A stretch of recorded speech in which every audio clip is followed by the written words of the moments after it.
Now I'm scared. Lee's voice came out like the croak of a frog, his big watery eyes met mine. Some of his hair was clinging to his forehead from the sweat. I stopped moving the needle towards his arm and leaned forward.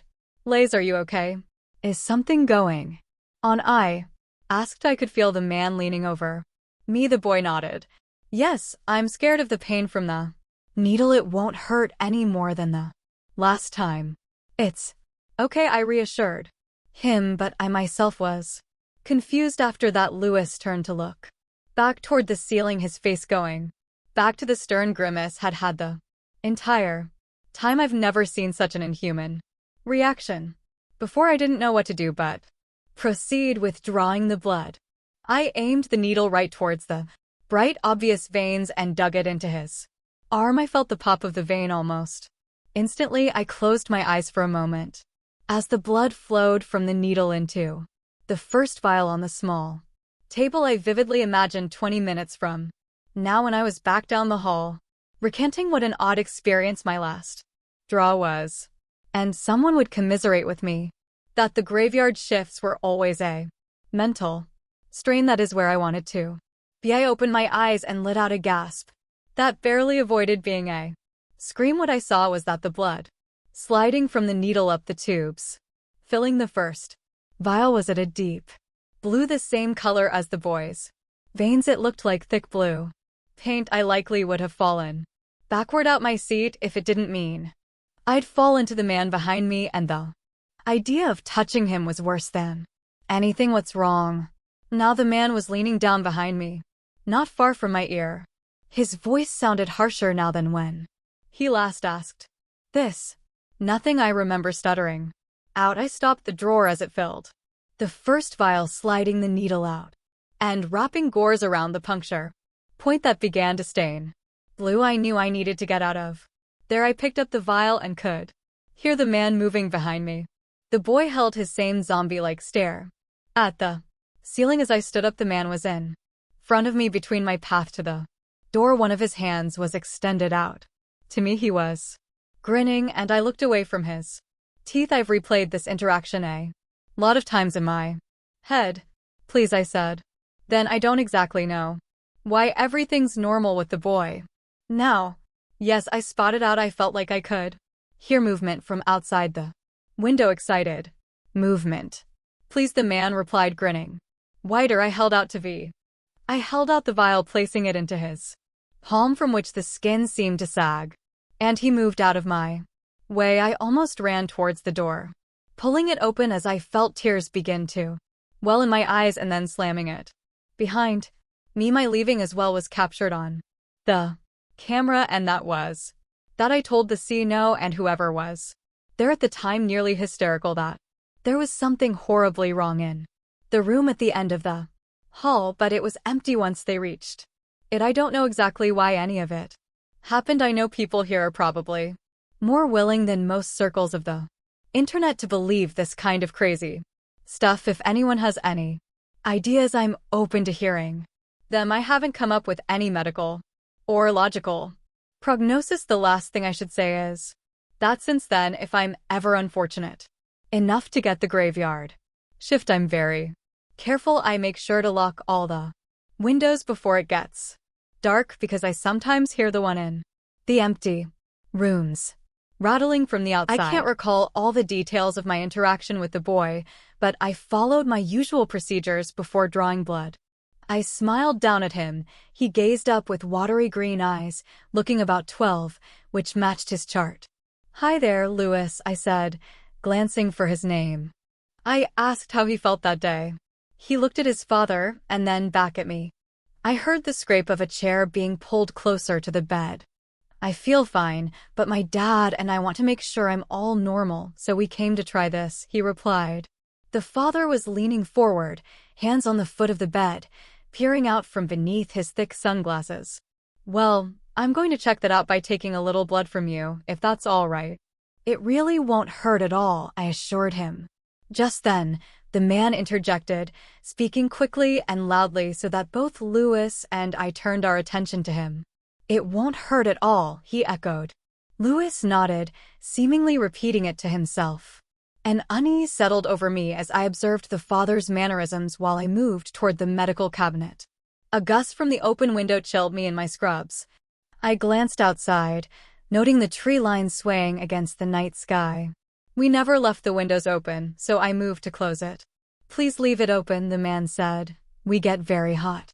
Tired, and with him standing so close, I turned back to the cabinet to gather my supplies.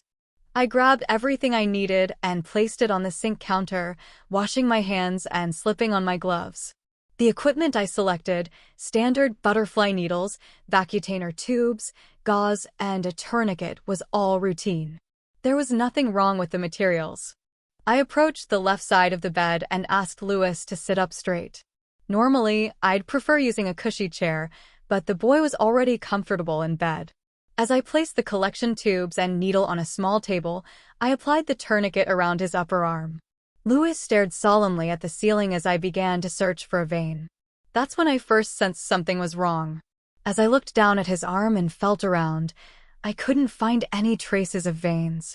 I pressed my thumb harder, squinting as if it would reveal the blue lines beneath his skin. After a minute of searching, confusion set in. I smiled up at him, whose watery gaze met mine, and decided to attempt a puncture. I cleaned the crook of his arm with alcohol and aimed the needle as I always did, hoping for the familiar resistance and gentle pop that usually signaled success. But nothing happened. "I'm sorry, I'm going to need to try again," I said softly. It was a phrase I often used when struggling to find a vein, though it rarely happened. I slowly withdrew the needle, pressing a gauze square to the site before attempting again. After 6 failed attempts, I noticed several things. First, the boy didn't seem to feel any pain. It was like trying to insert an 4 into an unconscious person. Second, as I withdrew the needle for the 5th time, the gauze was still clean, showing no trace of blood. I could see the holes I'd made, but not a single drop had appeared. The third thing I noticed was how close the man had gotten to me during my attempts. He was seated on the other side of the wide hospital bed, but had leaned forward, his face mere inches from mine. I almost dropped the needle when I caught sight of him, which unnerved me even more than the boy's lack of veins. "Something is wrong," the man said, and I instinctively moved my chair back to create some distance. I put down the needle and stood up, heading toward the foot of the bed. The man mirrored my movements, standing in front of me in just a few strides. "Please tell me what's wrong," he urged, his voice low and nervous. It didn't help my unease. I whispered back, "I'm sorry, I just haven't seen this before. I'm searching for a vein to draw from, and I just can't find one." He paused, fidgeting. "What do you mean exactly?" I let out a confused laugh, mostly from discomfort. I wondered if there was a language barrier. "I mean, I can't find the vein," the blue tubes filled with blood in his arm. "I've never been unable to locate them like this. It's not normal." The man shook his head, pointing to the window behind me.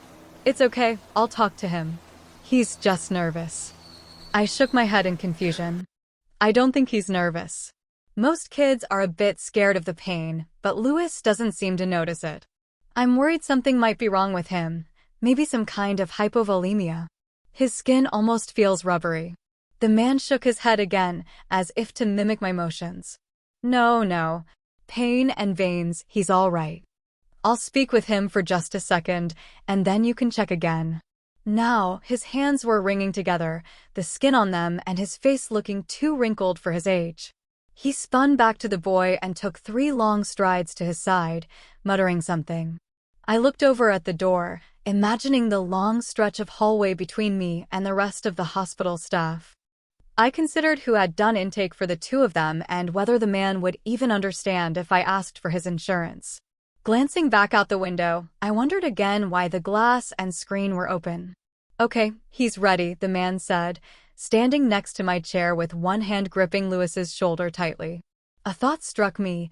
If I yanked off that hat and those sunglasses, the man would fall apart like that girl with the ribbon around her neck. The idea frightened me as I moved toward my chair. The man slinked behind it, gripping the back of the seat. Watching them both made me feel ill. Once, I'd seen a patient brought in who had clipped his knee against a rock while cliff diving, twisting his lower leg so badly his foot was facing backward. The wrongness of that image echoed in my mind as I looked at the father and son.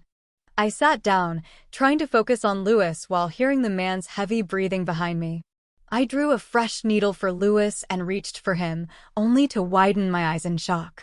Thick blue veins were now running up and down his arm. I gripped his elbow and could feel them pulsing beneath the skin. They were undeniably there. The man's breathing quickened, almost with excitement.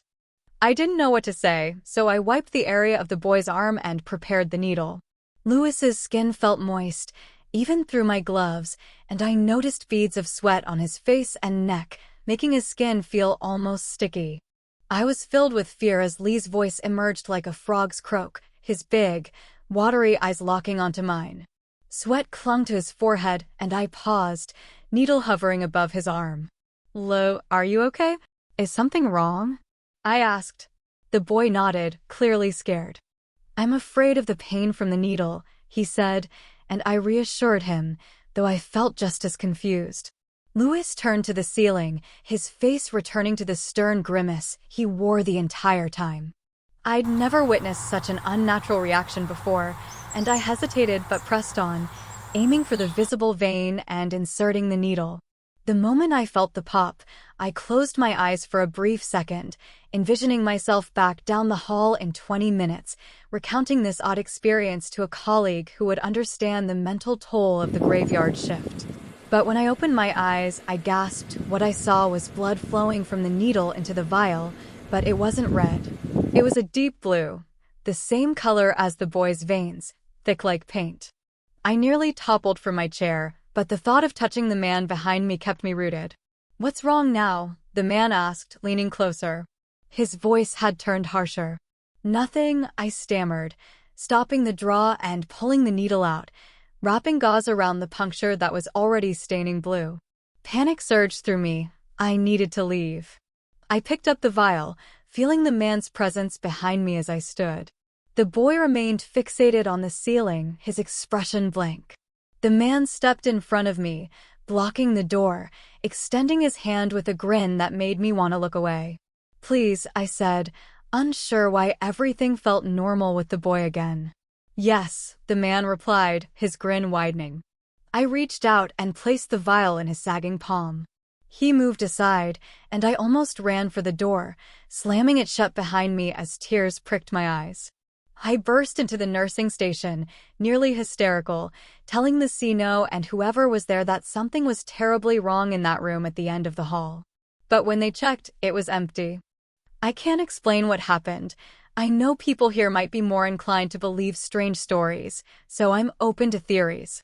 Since that night, if I'm stuck on the graveyard shift, I make sure to lock all the windows before dark. Sometimes I hear rattling from the empty rooms outside.